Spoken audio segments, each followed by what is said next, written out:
Assalamualaikum warahmatullahi wabarakatuh.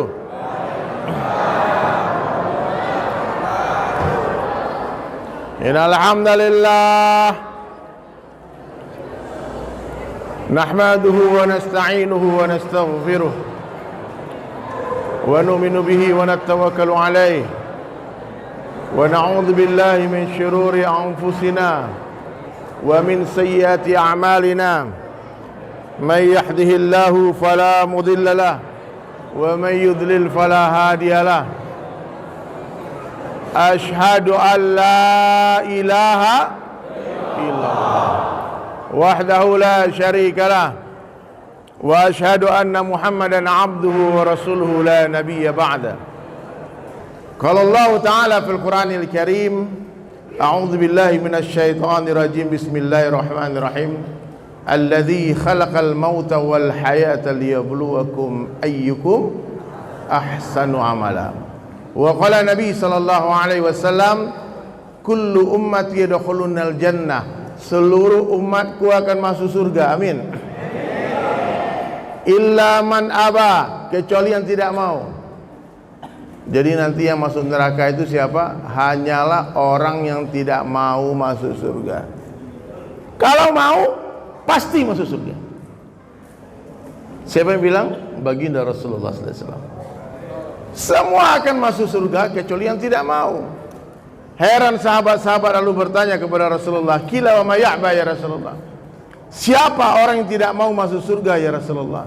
Maka Nabi menjawab, "Qala man ata'ani dakhalal jannah." Siapa yang mentaatiku akan masuk surga. Wa man 'asani faqad aba. Siapa yang menolak aku, merekalah orang yang enggan masuk surga. Jadi hadirin sekalian, untuk bisa mentaati Allah tidak diperlukan kekayaan.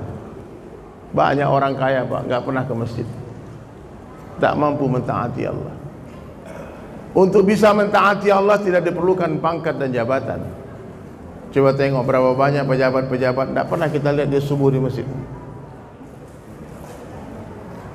Untuk mentaati Allah tidak diperlukan ketampanan dan kecantikan, bahkan tidak diperlukan kesehatan. Tadi pagi saya keluar, lihat beribu-ribu orang lari pagi, sehat, badan pun six pack, barbel 200 kilo diangkat, sehat, tapi tak mampu menggerakkan tubuhnya untuk mentaati Allah. Apa yang diperlukan untuk bisa mentaati Allah? Iman yang sempurna kepada Allah. Jadi perkara iman ini adalah perkara yang paling penting dalam kehidupan manusia. Karena perkara iman ini perkara yang paling penting, harus diulang-ulang, dibicarakan lagi dan lagi, difikirkan lagi dan lagi, dan diusahakan lagi dan lagi. Bagaimana cara mengusahakan iman? Rasulullah ajarkan satu hadis sangat sederhana, jaddidu imanakum, perbaharuilah iman kalian, tingkatkan iman kalian. Lalu seorang sahabat bertanya, kaifa nujaddidu imanana ya Rasulullah? Bagaimana cara meningkatkan iman kami ya Rasulullah? Maka Nabi menjawab, aktsiru min qauli la ilaha illallah. Ayo semuanya, la ilaha illallah. Banyak-banyak mengatakan tidak kecuali kepada Allah. Tidak ada yang berkuasa selain Allah. Tidak ada yang bisa menjumpakan selain Allah. Tidak ada yang bisa memisahkan selain Allah. Tidak ada yang bisa menjauhkan selain Allah. Tidak ada yang bisa mendekatkan selain Allah. Kita malam hari tidak bertemu, tapi ditemukan oleh Allah. Hanya Allah yang berkuasa menjumpakan orang yang berpisah dan memisahkan orang yang berjumpa. Hanya Allah yang berkuasa menghidupkan orang mati dan mematikan orang hidup.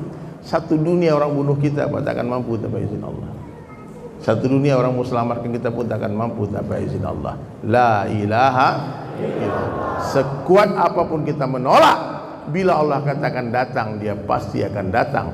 Sekuat apapun kita menahan, bila Allah katakan pergi, dia pasti akan pergi. Yang terjadi di dunia dan di akhirat hanyalah kehendak Allah saja. La ilaha illallah. Yang menaikkan raja-raja adalah Allah. Yang menurunkan raja-raja adalah Allah. Allah ciptakan suasana dan keadaan, kematian, kehidupan untuk apa? Ujian. Alladzi khalaqal mauta wal hayata liyabluwakum ayyukum ahsanu amala. Kekayaan bukanlah sebuah kemuliaan tapi ujian. Kemiskinan bukanlah sebuah kehinaan tapi ujian. Pak, Bu, maaf ya. Orang kalau merasa mulia naik mobil mewah, dia adalah orang yang rusak iman. Orang yang merasa hina naik angkot, naik Grab, dia pun orang yang rusak iman. Itu mobil mewah tidak bisa memuliakan. Guru saya cerita, dia pergi ke Amerika. Sampai di Amerika, dia turun di airport, disambut sama orang muslim yang ada di sana, saudara kita, dinaikkan ke mobil yang super mewah. Dia nggak sebut brand mobilnya apa, tapi itu supercar. Terbesit di hati Maulana ini perasaan bangga dan mulia dengan mobil mewah itu. Dia katakan, wah ganteng aku nih, gagah nih mobil ini, mantap nih mobil ini. Mulai dia terkesan dengan mobil itu. Ketika mobil mewah tadi berhenti di traffic light, di lampu merah, berhenti mobil mewah yang sama, mereknya, warnanya pun sama, di lampu merah yang sama, Allah berikan teguran langsung kepada beliau. Dia lihat ke sebelah, langsung istighfar, astagfirullah, astagfirullah. Kenapa Pak? Yang naik di mobil mewah di sebelah, seekor anjing yang tengah menjulurkan lidahnya. Anjing naik mobil mewah tetap anjing Pak. Babi naik mobil mewah tetap babi Bapak. Jadi mobil itu tidak akan mengangkat derajat Bapak Ibu. Kemuliaan seorang manusia hanya dalam ketakwaan saja. Siapa yang bertakwa dia mulia, siapa yang tidak bertakwa dia hina. Itulah dakwahnya baginda Rasulullah yang hari ini kita rayakan Maulidur Rasul. Kita mengenang hari lahirnya baginda Rasulullah SAW. Siapa itu Nabi Muhammad? Insan kamil, manusia sempurna. Tak pernah Allah menciptakan wajah yang lebih indah dari wajahnya baginda Rasulullah SAW. Tidak pernah. Nabi Yusuf itu tampan Pak, tapi tampannya Rasulullah itu berbeda. Nabi Yusuf itu gantengnya Pak, Bunda. Kalau ada orang ganteng dari Eropa datang berdiri di samping Nabi Yusuf, itu orang ganteng itu terlihat jelek Pak, saking gantengnya Nabi Yusuf. Tapi Rasulullah beda Pak. Nabi tampan, handsome, ganteng. Kalau ada orang jelek berdiri di samping Nabi, orang jelek pun nampak ganteng juga Pak. Itu kata guru saya itu bedanya Pak.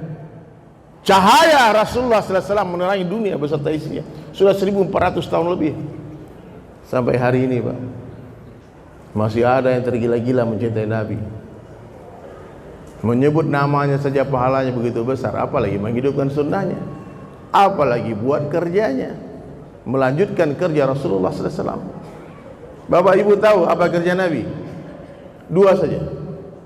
Siang hari memuji-muji Allah di hadapan manusia, malam hari memuji-muji manusia di hadapan Allah. Siang hari berkeringat untuk dakwah, malam hari menangis-nangis memohon hidayah. Itu kerja Rasulullah. Sudah dibuat belum? Ya ayyuhal mudatsir, ya ayyuhal muzammil. Buat kerja Nabi.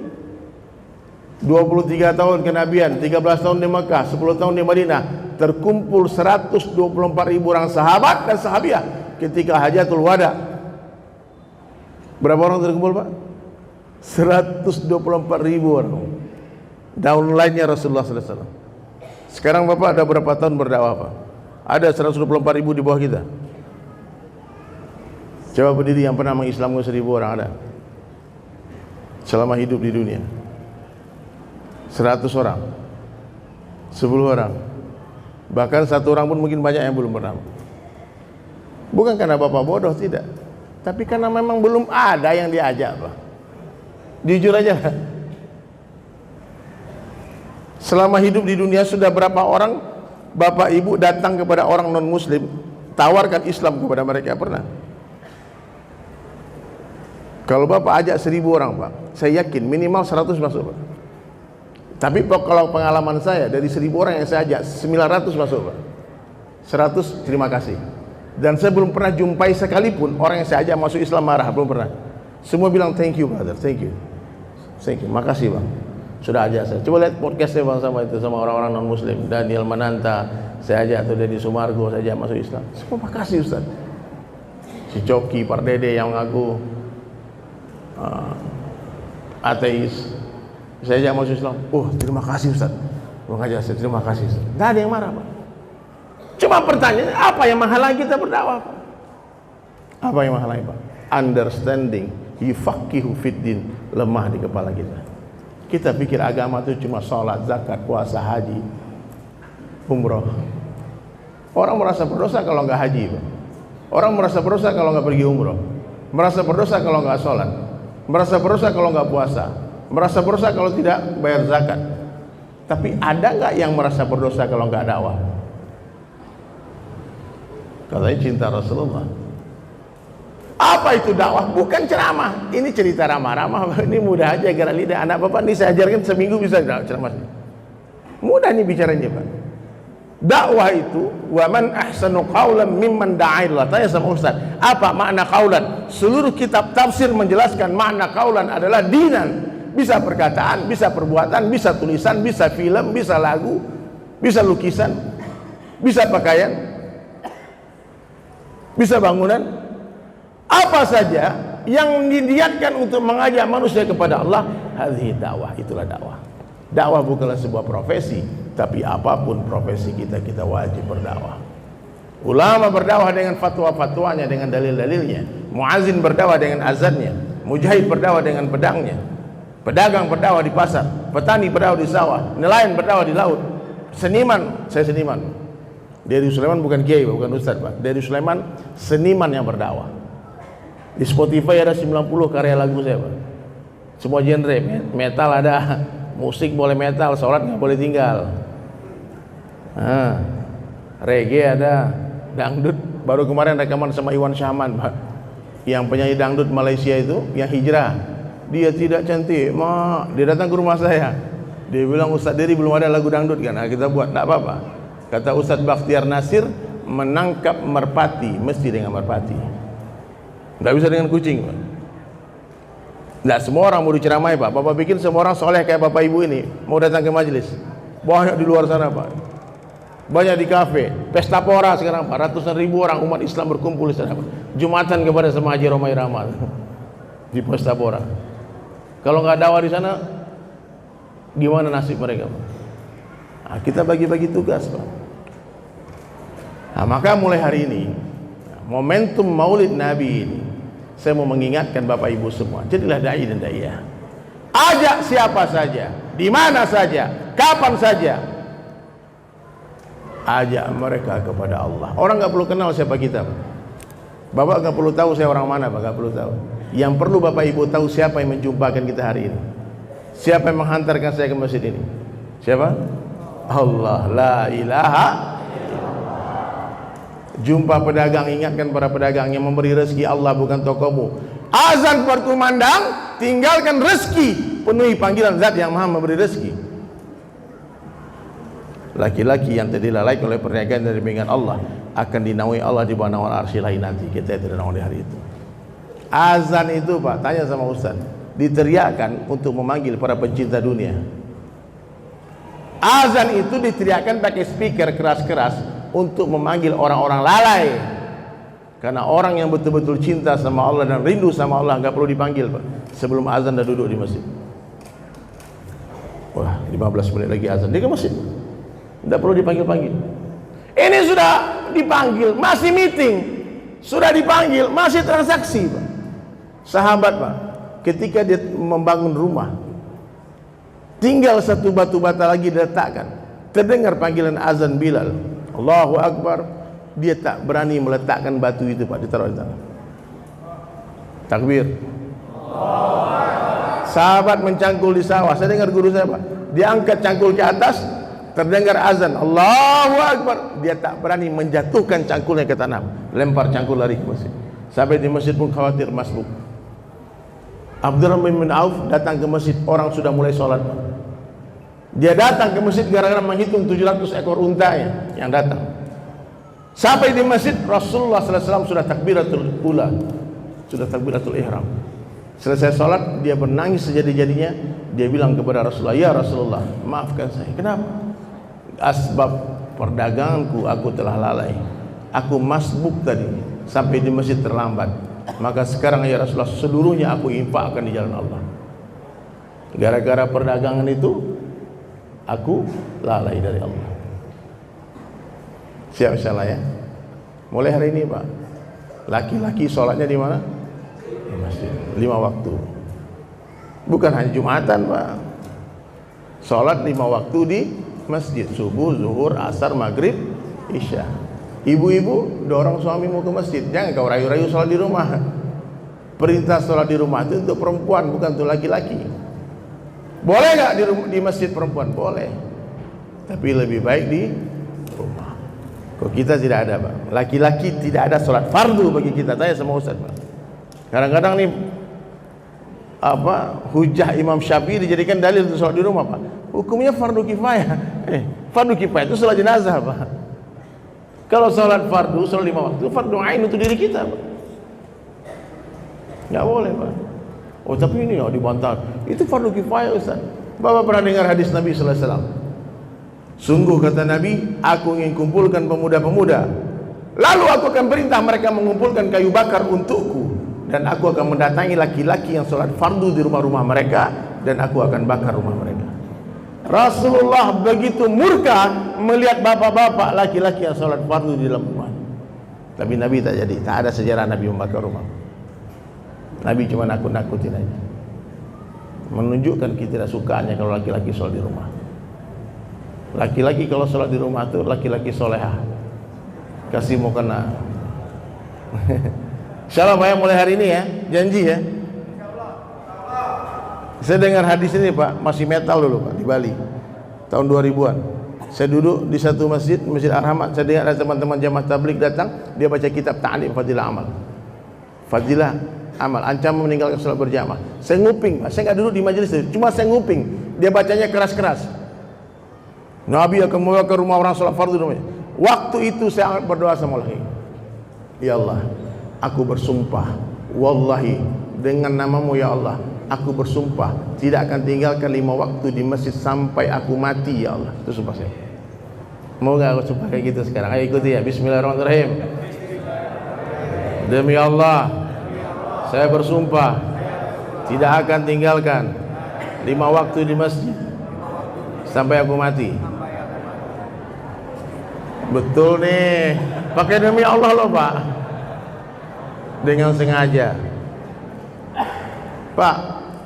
Tapi jangan sampai mati loh Ustaz, lama kali. Kalau besok pagi mati, sampai besok pagi aja Pak. Ini kalau saya tengok-tengok di depan saya ini nggak lama lagi Pak ini. Umur umatku kata Nabi 60-70 tahun saja, 60 and 70 years. Kadang lebih, kadang kurang. Teman saya Icang, tahu ya, anak pang yang dicongkel matanya, meninggal kemarin Pak. Subuh-subuh dia keluar, mungkin dia mau ke masjid, tabrak, nggak tahu, udah terkapar di pinggir jalan aja, syahid, meninggal. Mudah-mudahan husnul khatimah. Afan Kurniawan pergi mau ngojek, mau cari duit, ya, tahu-tahu umur 21 tahun syahid hari Jumat, insyaallah ya, mudah-mudahan ya, mati syahid. Ini kira-kira bapak-bapak ini, kira-kira ibu-ibu berapa tahun lagi kira-kira ini? Hari ini kita terlalu panjang angan-angan melewati batas umur. Hijrah itu tanpa nanti Pak, taat tanpa tapi. Jangan tunggu nanti keburu mati. Jangan tunggu kapan-kapan, nanti keburu dikafani. Kain kafan tak berkantong, nggak ada yang dibawa mati. Iman dan amal soleh saja yang dibawa. Rumah yang bapak bangun tuh Pak, nggak tahu siapa antar lagi yang akan menempati rumah itu Pak. Ya kalau istri nggak kawin lagi Pak, kita mati. Kalau istri masih cantik, masih muda Pak, agak mustahil, agak berat Pak. Mati nih, yang muda-muda nih, ente mati seumuran saya nih, istri masih cantik, masih fresh, baru belum kering tuh kuburan Pak, udah musyawarah orang di masjid, wih janda nih. Nggak main-main Pak. Kalau istri antum nikah lagi, antum masuk kubur, dia kawin lagi, kalimat I love you yang ada di kuping kita hari ini Pak, akan dibisikkan ke kuping laki-laki lain. Itu fakta. Iya, nafsi. Jangan hanya sibuk, orang-orang mikirkan anak, istri, lupa diri sendiri. Sibuk mengejar dunia atau untuk meninggal dunia, menumpuk-numpuk harta. Maka Rasulullah SAW dalam berdakwah tidak pernah sekalipun Nabi datang ke orang miskin kemudian beri motivasi.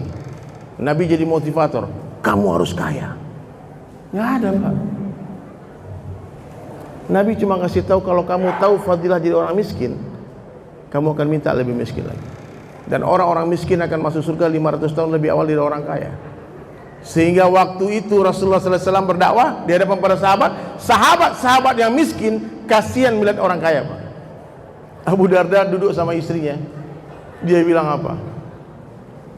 Sayang, coba kamu lihat saudara kita yang kaya raya itu, kasihan. Kok kasihan?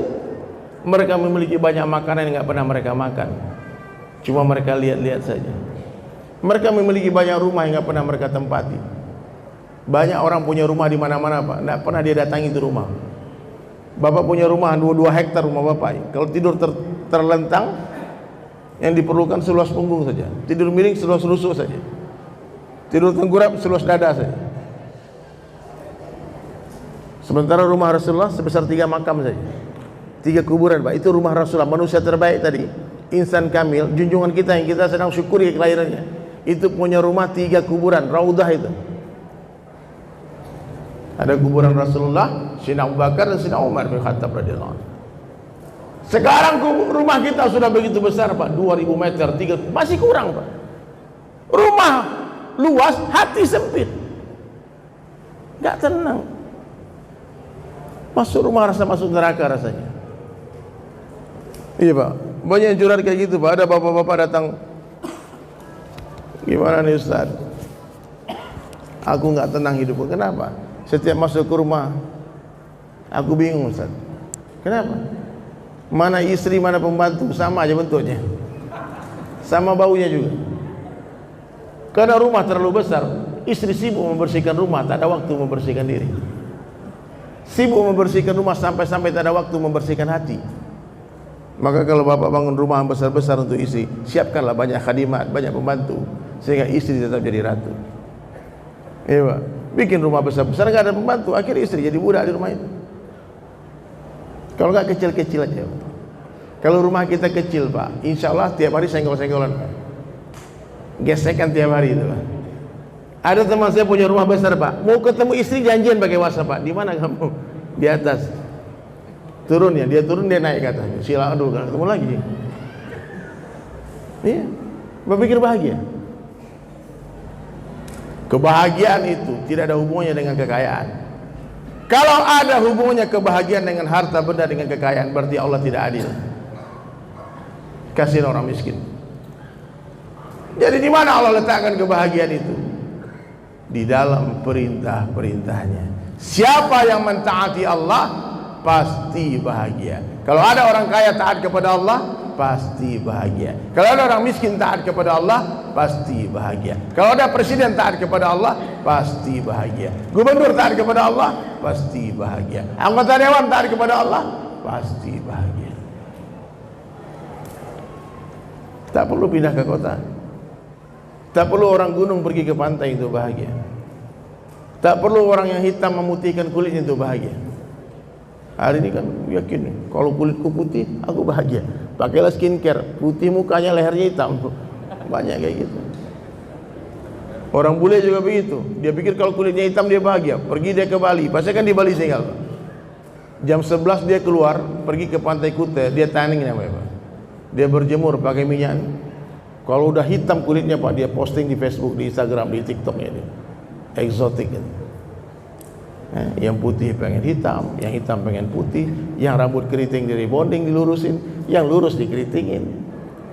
Ya, yang jomblo pengen menikah, yang menikah iri lihat jomblo. Yang punya anak pejuang garis 2 hari-hari nyanyi, jika tidak hari ini, ya, pengen punya anak. Yang punya anak stres sama anaknya. Ternyata dunia ini hanya indah sebelum dimiliki. Kalau sudah dimiliki biasa-biasa saja. Jangan tertipu oleh dunia. Jangan tertipu daya. Maka saya buatlah syair itu. Wahai manusia, jangan engkau tertipu daya oleh dunia yang fana, sebagai tempat ujian bagi kita. Dunia sementara, akhirat selama-lamanya. Orang kaya mati, orang miskin mati, raja-raja. Tunggu. Bagi tugas. Saya bilang orang kaya, jamaah bilang mati. Siap? Tapi jangan fales ya. Yang paling keras teriak matinya, insya Allah paling panjang umurnya, paling banyak rezekinya, duit. Orang kaya mati, orang miskin mati, raja-raja mati, rakyat biasa mati, presiden mati, gubernur mati, wali kota mati, pak bupati mati, pak lurah mati. Keras sekali mati, gimana ya?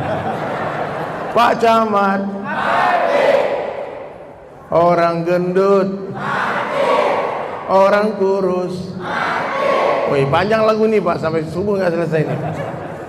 Semua pergi menghadap ilahi, dunia yang dicari tak ada yang berarti.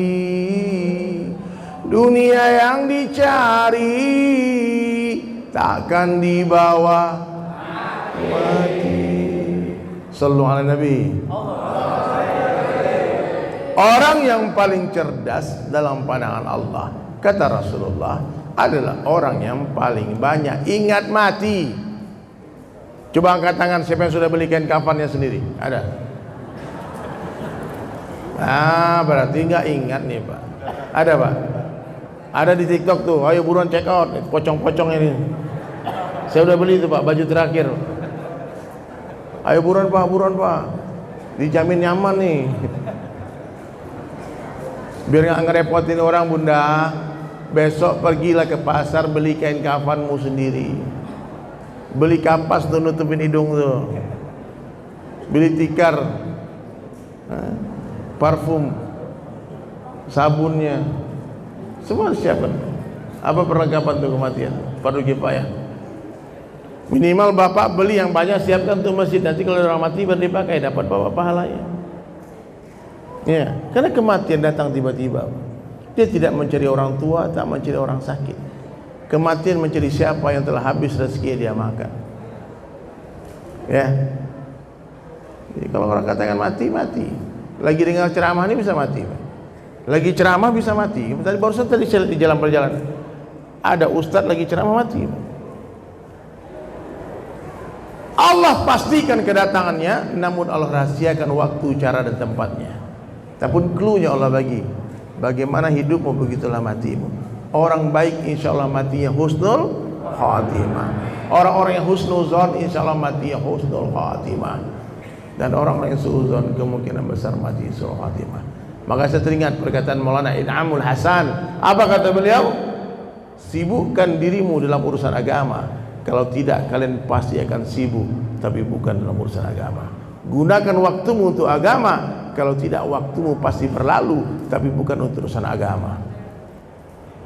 Gunakan hartamu untuk agama. Kalau tidak, hartamu pasti akan habis, tapi bukan untuk agama.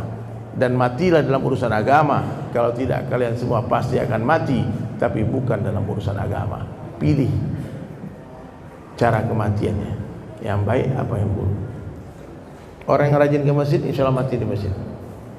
Orang rajin umroh, insya Allah mati di Mekah, Madinah. Orang yang rajin dakwah, mati dalam dakwah. Rajin tilawah, mati lagi baca Quran. Begitu juga orang yang sibuk maksiat, kemungkinan besar mati dalam maksiat. Maka sudahlah Pak, sudahlah ya. Nikmat maksiat itu sedikit, penyesalan sampai hari kiamat. Susahnya taat itu sedikit, nikmat sampai surga. Ya. Sudahlah, pilih Pak. Ada dua jalan di dunia, ada dua tempat di akhirat. Allah berikan kita akal untuk berpikir, hati untuk memahami, mata untuk melihat, telinga untuk mendengar. Silahkan kau pilih, kata Allah. Kau pilih jalan yang mana? Allah never make mistake. Allah tidak pernah berbuat kesalahan. Jadi jangan pernah ada yang sini mungkin ada punya akidah sesat. Oh, aku ini kan sudah ditakdirkan Allah nih masuk neraka. Itu kau kurang ajar sama Allah, jahat. Dari mana Bapak tahu Bapak ditakdirkan masuk neraka? Ada pernah nggak? Kalau Allah ada yang bertanya tuh di airport ketemu saya, Ustaz, Allah kan maha tahu. Allah sudah tahu siapa yang masuk surga, siapa yang masuk neraka. Apa fungsinya takdir ini, kehidupan ini? Saya bilang bukan begitu maksudnya. Kau salah, kau pahami agama seperti itu. Maka kenali Allah. Kalau kau kenal Allah, kau akan cinta sama Allah. Allah katakan dalam hadis qudsi, ya ibadi, wahai hamba-hambaku, inni haramtu zulma ala nafsi, aku telah mengharamkan kezaliman atas diriku, wa ja'altuhu bainakum muharrama, sebagaimana aku telah mengharamkan kezaliman atas diri kalian, fala tazallamu, jangan saling menzalimi. Tidak boleh Pak, habis maksiat, habis mencuri, habis korupsi, terus bilang Allah sudah takdirkan aku korupsi, Allah sudah takdirkan aku berzina.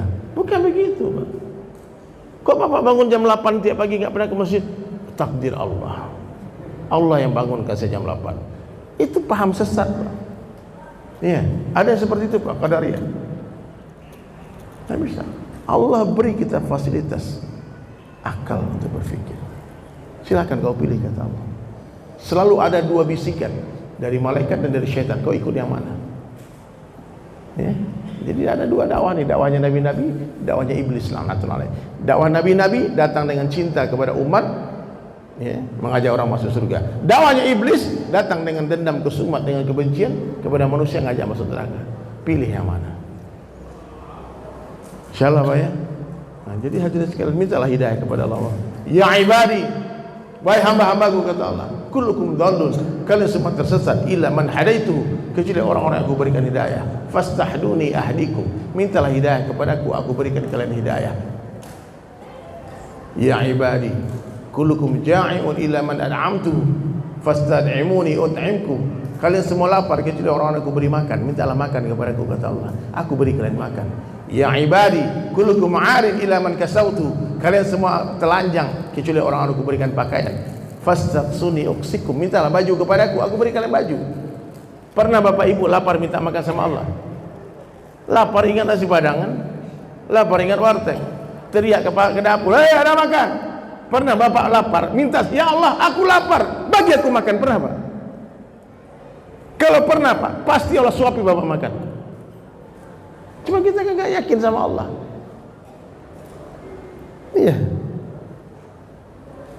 Kalau kita memiliki keyakinan seperti keyakinan para nabi, maka pertolongan yang Allah berikan kepada nabi-nabi, Allah akan berikan kepada kita. Kalau kita memiliki keyakinan sebagaimana keyakinan para sahabat, maka nusrah yang Allah berikan kepada para sahabat, Allah berikan kepada kita. Karena Allahnya Nabi Ibrahim dengan Allah kita sama. Allahnya Sayyidina Bilal dengan Allah kita sama. Bilal itu jadi gubernur Pak di Damaskus. Tidak pernah lemhanas, tidak pernah kampanye, tidak punya parpol Pak. Tidak ada foto-foto di jalan Pak. Jadi gubernur. Bisa nggak zaman sekarang orang jadi gubernur dengan cara seperti itu Pak? Nggak kampanye, nggak daftar, nggak masang foto. Bisa nggak Pak? Nggak bisa. Bisa Pak. Saya cerita, ini kisah nyata nih Pak. Saya punya sahabat, sekarang jadi gubernur dia. Namanya Helmi Hasan. Dulu dia wali kota, 2 periode dia wali kota. Ini kisah nyata, Pak, orang masih hidup, mungkin dia nonton. Dia datang ke rumah saya di Cibubur. Dia bilang, bro, udah 1 periode aja, saya nggak mau lagi. Temani saya ke Bengkulu, bikin konser perpisahan. Bikin konser perpisahan. Saya mengucapkan selamat tinggal kepada Bengkulu. Saya akan dakwah-dakwah saja. Mau ikut antum 4 bulan, 40 hari mau khurus ya, ikut jamaah tabligh aja. Banyak fitnah di dunia politik ini. Saya bilang, yang terjadi bukan mau kita. Kalau Allah takdirkan antum jadi wali kota lagi, jadi. Saya ceritalah tentang kisah Sayyidina Bilal tadi. Lalu saya sampaikan satu tamsilan Pak. Satu orang anak kecil belajar tauhid. Anak kecil belajar tauhid. Dia dengar guru yang mengatakan Allah yang memberi rezeki. Dia pulang ke rumah, dikasih tahu mamanya, ibu, kata Pak Kiai, Allah yang memberi rezeki. Ya. Kalau kata Pak Kiai minta makan kepadaku, kata Allah, Allah bagi makan. Mama, ibu, saya hari ini tidak akan makan kecuali Allah suapi saya makan. Hah? Panik ibunya. Bukan itu maksud gurumu nak. Tangan ibu ini Allah yang ciptakan. Makanan yang ibu masak ini dari Allah. Beras dari Allah, air dari Allah. Maka makanan yang mama masak ini dari Allah nak. Bukan itu dari mama. Saya mau langsung Allah, saya mau melihat Allah itu ada atau tidak. Sekarang saya akan angkat tangan berdoa sama Allah, ya Allah beri aku makan. Kata ibunya, ini anak sesat ini kan. Enggak betul ini kepahamannya. Ibunya masak nasi goreng biryani, nasi biryani kesenangan dia, ini makan nih. Lapar. Tapi dia sudah berjanji tidak akan makan kecuali Allah yang suapi dia makan. Udah sore, udah gemetar, dia lapar nih. Tidak juga dapat bantuan Allah. Maka ibunya paksa dia makan, dia lari. Dia lari ke ujung kampung, dia panjat pohon tinggi yang besar. Ibunya sudah tua, nggak mungkin manjat pohon. Maka ibu letakkan nasi di bawah. Nak, turun nak, ini dari Allah. Kau makan nak, ini dari Allah. Ma, itu dari mama. Saya mau Allah langsung yang suapi saya makan. Tolong bantu doa. Dia terus doa, ya Allah, lapar ya Allah, suapi aku makan ya Allah. Engkau kalau ada suapi aku makan ya Allah, tolong ya Allah. Ibunya itu doa di jalan, ya Allah jangan hancurkan keyakinan anakku ya Allah, berilah dia makan ya Allah. Tak lama kemudian terdengar gemuruh di bawah pohon, Pak. Ternyata segerombolan perampok, maling yang malam itu mau begal di kampung itu. Nampak nasi goreng satu nampan. Kata salah satu malingnya, rezeki nomplok ini. Kata bosnya, kamu bodoh. Mana ada kita orang siapa kita makan? Ini pasti jebakan, pasti ada racunnya nih. Jangan kau sentuh, jangan kau makan. Pasti ada orang di sekitar sini. Coba cari. Cari-cari nggak ketemu. Lihat ke atas ada anak kecil lagi berdoa. Ya Allah, minta makan ya Allah. Itu perampok teriak, turun kau. Ini kau jebak kami kan, nasi racun ini kan. Dia bilang, Om, itu ibuku yang masak, halal, makan Om. Kau pikir kami bodoh? Kau suruh ku hitung sampai 3, nggak turun ku tembak. Akhirnya turun dia. Kata maling tadi, kalau ini nasi nggak ada racunnya kau makan. Saya bilang, ya Om, aku lagi doa sama Allah untuk minta makan. Kata, gila anak ini, jangan-jangan nih. Ini pasti ada racunnya. Nggak ada Om, makan ya Om. Akhirnya maling tadi pun pegang tangannya, buka mulutnya, diambil makanan sama tangan maling, disuapi dia makan. Masuk makanan mengalir dari matanya. Ya Allah, terima kasih ya Allah. Dimakan. Habis satu nampan nggak mati. Nggak mati kamu. Kan saya sudah bilang, ini dari ibu saya. Saya dari tadi pagi berdoa sama Allah, ya Allah beri saya makan. Ternyata Allah kabulkan doa saya. Allah hantarkan om-om ini untuk menyuapi saya makan. Takbir. Saya sampaikan kisah ini kepada Pak Wali Kota Helmi Hasan. Tahu Pak dia bilang apa? Demi Allah, saya tidak akan mendaftar. Kalau memang Allah yang jadikan saya wali kota, saya pasti jadi. Fix ya, janji, nggak daftar. Sampai KPU di Bengkulu itu berikan extend 3 hari. Kalau 3 hari lagi wali kota nggak daftar, kami tutup pendaftaran.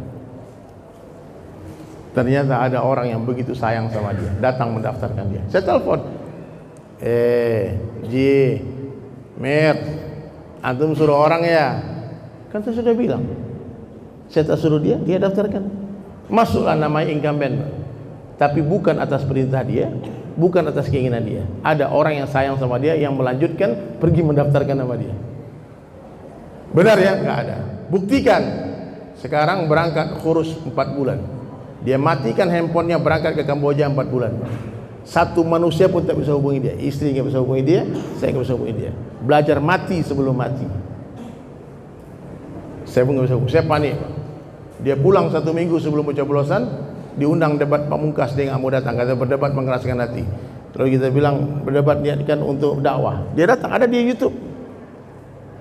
Tidak ada pajang foto, tidak ada pilih saya, tidak ada kos politik puluhan miliar, ratusan miliar yang harus pulang modal dan harus mencuri setelah itu. Nggak bisa Pak. Semua orang yang habiskan puluhan miliar dia harus pulang modal Pak. Mana hitung-hitungan matematikanya Pak? Gaji wali kota 6 juta sebulan. Kalau nggak mencuri gimana caranya? Nggak korupsi gimana caranya Pak? Makanya kalau ada pejabat yang korupsi Pak, ketangkap, apa kata temannya? Lagi apes. Lagi apes. Akhirnya Pak, Allah menangkan Helmi Hasan jadi wali kota 2 periode tanpa kampanye, tanpa modal politik, kos politik yang tinggi. Nah, mudah-mudahan semua pemimpin kayak gitulah nanti ya. Amin. Ini mah yang mau datu kursi habis 50M, 30M, 100 miliar, 1 triliun. Gimana cara pulang modal Pak?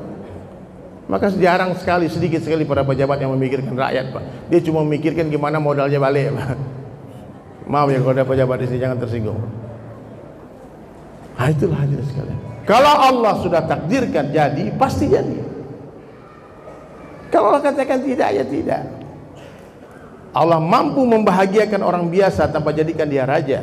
Allah mampu menghinakan raja-raja tanpa mengambil kerajaannya. Everything in the hand of Allah. Semua berada dalam genggaman Allah. Maka Rasulullah SAW datang kepada umatnya untuk mengajak umat-umatnya menjadi raja dan ratu bidadari di surga, bukan untuk dapatkan kerajaan dunia ini yang sementara. Nabi katakan, kalau saja harga dunia dalam pandangan Allah sama dengan 11 sayap nyamuk, niscaya orang-orang kafir takkan diberi minum walau seteguk air pun. Kalau kalian semua ingin tahu perbandingan dunia dengan akhirat, celupkan ujung jari telunjukmu ke samudera yang luas dan lihatlah air yang ada di ujung jari kalian. Hadhihi dunia, itulah dunia. Hari ini orang berebut tetesan air mengabaikan samudera yang luas. Satu kursi yang kepengen banyak. Terus gimana? Boleh nggak kita jadi? Boleh, Pak. Jadi raja? Boleh. Nabi Sulaiman raja, Pak. Boleh. Boleh nggak kaya? Boleh. Yang nggak boleh cinta dunia. Bapak punya Lamborghini, punya Ferrari? Boleh, Pak. Punya Alphard? Boleh. Tidak usah bangga-bangga, biasa aja itu, Pak. Bapak punya satu Alphard, itu orang kafir punya pabriknya, Pak. Nggak ada kemuliaan di sana, Pak. Ya, silahkan. Satu orang naik motor Harley Davidson 5 waktu ke masjid, azan ke masjid, azan ke masjid, itu jauh lebih mulia daripada orang naik sepeda ontel setiap azan dia ke pasar, Pak. Azan dia mancing ikan. Ya, jadi Allah tidak melihat merek jam kita apa, Allah tidak merek mobil kita apa. Ya Allah lihat niat kita apa untuk beli barang itu. Maka hadirin sekalian dirahmati Allah Ta'ala, mari kita semangat di hari Maulid Rasul, Maulid Nabi Muhammad SAW ini. Kita kembali kepada sunnah Rasulullah SAW. Amalkan sunnah semampunya, bukan semaunya. Tidak ada lagi satu orang pun jamaah masjid yang minum tangan kiri, Bang. Nggak boleh, Bang. Tidak ada yang minum tangan kiri kata Nabi kecuali syaitan. Minum tangan kanan, salaman tangan kanan, berpelukan dari sebelah kanan, pakai baju dari sebelah kanan. Semua kebaikan dimulai dari sebelah kanan. Masuk masjid kaki kanan, keluar masjid kaki kiri. Masuk WC kaki kiri, keluar WC kaki kanan. Amalkan sunnah itu. Ini sunnah. Sorban sunnah, pakai cilak sunnah, pendekkan kumis sunnah, panjang kumis sunnah. Banyak sunnah. Amal minimal ada satu sunnah di diri kita. Ada. Jangan sampai menolak sunnah, jangan ingkar sunnah, jangan menghina sunnah. Kalau nggak mampu katakan ya Allah nggak mampu, ya Allah, astagfirullah. Ya, nah, amalkan sunnah semampunya, bukan semaunya. Lalu perbaiki sholat 5 waktu berjamaah di masjid. Cintai para ulama. Ilmu itu seperti air kata Imam Syafi'i, hanya mengalir ke tempat yang lebih rendah. Orang tinggi hati tidak bertambah ilmu. Lalu basahi lisan dengan tasbihat. Subhanallah, walhamdulillah, wa la ilaha illallah, Allahu Akbar. 100 pada subuh, 100 pada asar. Lalu salawat sebanyak-banyaknya. Kalau bisa 1000, 5000 kali saya salawat. Allahumma salli ala Muhammad. Yang benar, sallallahu alaihi wasallam. Allahumma salli ala Muhammad sallallahu alaihi wasallam. Dan yang paling penting, banyak-banyak minta ampun kepada Allah. Astaghfirullah. Baraya.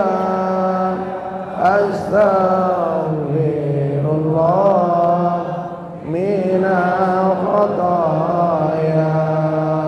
Minimal 100 pada subuh, 100 pada asar. Ya ibadi, kata Allah, innakum tukhti'una bil-laila wan-nahar. Aku tahu kalian semua berbuat dosa kepadaku di malam hari dan di siang hari. Wa ana aghfiru dzunuba jami'a. Akulah yang mengampunkan seluruh dosa-dosa.